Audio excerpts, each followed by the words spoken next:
Remember that time that we bought a 1980s fixer-upper and renovated it for $70K in 14 months while a worldwide pandemic was going on and we were still working full-time? Yeah, that was crazy. I remember we bought this house and the first thing I thought when I saw the bedrooms was, hey, these aren't bad. And then, what the f***? The rooms were sad and had shoddy closet doors with even shoddier storage. The ceilings repelled light with their popcorn texture, and character was severely lacking. All of this distracted from the bedroom's potential, but with those high vaulted ceilings and sunlight beaming in from the windows and the giant sliding door, we could envision the potential if we squinted, and we were ready to get started. And it begins. We began the renovation with the first thing that we were certain about, and that was removing the acoustic ceiling. The ceilings did not contain asbestos or lead, so we could safely soften the popcorn with water and start scraping. Working overhead was tiring, but getting all that texture off after it was wet wasn't too difficult. As we removed the popcorn, some of the underlying plaster was also removed, exposing the screws and revealing that a few of them were a bit proud. Someone was a little careless when installing a few of the screws into the ceiling panels. I'm not saying who. We tightened the proud screws and then patched over all of the screws that we could see. The last step was to sand the ceiling smooth, and boy, was it smooth. Now that our arms are absolute jelly, we can move on to the next certain design choice we made for these rooms, and that was removing the wrinkled and worn carpet. We left it down to this point so that we could roll up this nasty carpet and any memory of those popcorn ceilings with it. Into the trash they went, and then we turned towards the real problem plaguing us. When you buy a house, water intrusion is always a huge red flag flapping in the wind. We thought we knew what the cause was, so we set a plan in place and started to make things look a whole lot worse. Opening up the plaster revealed that the structure was very much so intact, so we pushed on with putting back what we had just taken off. This was the point where we stopped the wall work and turned our attention to the less than functional windows. We had decided to try and salvage the windows because the quote for replacements made me spit out my tea. Since they're simple aluminum hung windows, I scoured the internet looking for parts and was able to order brand new block and tackles, which are the springs that help hold the windows open. While wrestling with that for too long, it also became apparent that the muntins were loose/broken, so let's just rip those off and fix that in a bit. Brand new wheels in the sliding door and screen, and now everything is functional. Using a multitude of blades, scrapers, and sandpaper, we removed all of the ineffective attempts to stop the window leaks and prepped the aluminum frames for paint. The glass tint was also peeling off, so a hairdryer and a lifetime of excelling at removing price tags fixed that. We bought a new piece of aluminum to replace the missing muntin, and once everything was clean and smooth, we carefully masked the glass and gave the frames a fresh coat of paint. What a difference! To fix the cause of the leaks, we had to turn our attention to the roof. The roof that was missing. For some reason, our eaves just stopped. There was a sorry attempt to divert the water away from the windows. It didn't work. To fix this, we paid $21,000 for a new roof and eave, ripped off the old trim if there was even trim to rip off, and flashed around the windows. And now our problem should hopefully be a thing of the past. Bye-bye. You got so much stuff on you.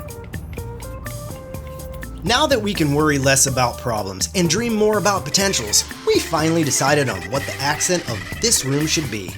Unfortunately, there is no place for a grand chandelier, so instead we skimmed the walls with plaster to get rid of the knockdown texture and then planned out the batten grid. For the smaller bedroom, this was a matter of taking a picture of the wall and drawing different grids on it.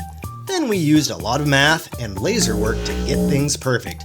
We made small angled cuts for the top boards to accommodate the vaulted ceiling, plus a whole lot of caulking work, and then we were set for paint. We started with Zinsser Bin primer to give our paint something to stick to, but also cover up any staining in the walls. Unlike some other types of primer, this one will actually seal in stains and odors, so they won't reappear in the future. Since we can't wash off the shellac-based primer with water, we opted for a roller instead of our sprayer. For the color coat, which was water-based, we could spray to our heart's content. So we sprayed on the base white color with absolutely zero accuracy And then we very accurately masked around the accent walls, and I got to practice my contortions. I made sure to get every side of the battens while trying to avoid drips in the finish. My supervisor stayed close to make sure I was working hard and not hardly working. Any drips we did find were fixed by letting the paint dry and then sanding down the drips with sandpaper attached to a block. Lesson learned, and the second coat went on smoothly. Next, we very slowly and carefully pulled off the masking tape to avoid peeling the paint. I've yet to find masking tape that doesn't bleed when painting with a brush. But when using a paint sprayer, it makes things so crisp that even my potato chips soak in shame. For the master, we had to approach the layout of the grid differently because of the two windows. We allowed the batten rectangles to be proportionally different so that we could incorporate the windows into the design. Unfortunately, this new design meant the outlets landed on the battens. But our problem solve was to also incorporate them. We could have moved them, but I like this better. While the color may go out of style, the battens under the paint are less likely to. Color is easy to change, while shape is not. Once we had all the painting done, we turned to our sad closet situations. The closets had hanger bars, but we thought about it, and since commitment can be scary to some, we opted for adjustable closet storage. These systems are great for customizing clothes storage quickly and easily, and the amount of accessories you can buy seem endless. If you saw that last video we did on this house, you may have been curious about what that weird block with angle thingy was. Well, here's what's on the other side. I know, mind absolutely blown to smithereens. To finish the sixth side of these rooms, we installed some stone core vinyl flooring with underlayment. We chose this particular flooring because it's waterproof and extremely durable. It's a floating, click-together floor, so it has no fasteners.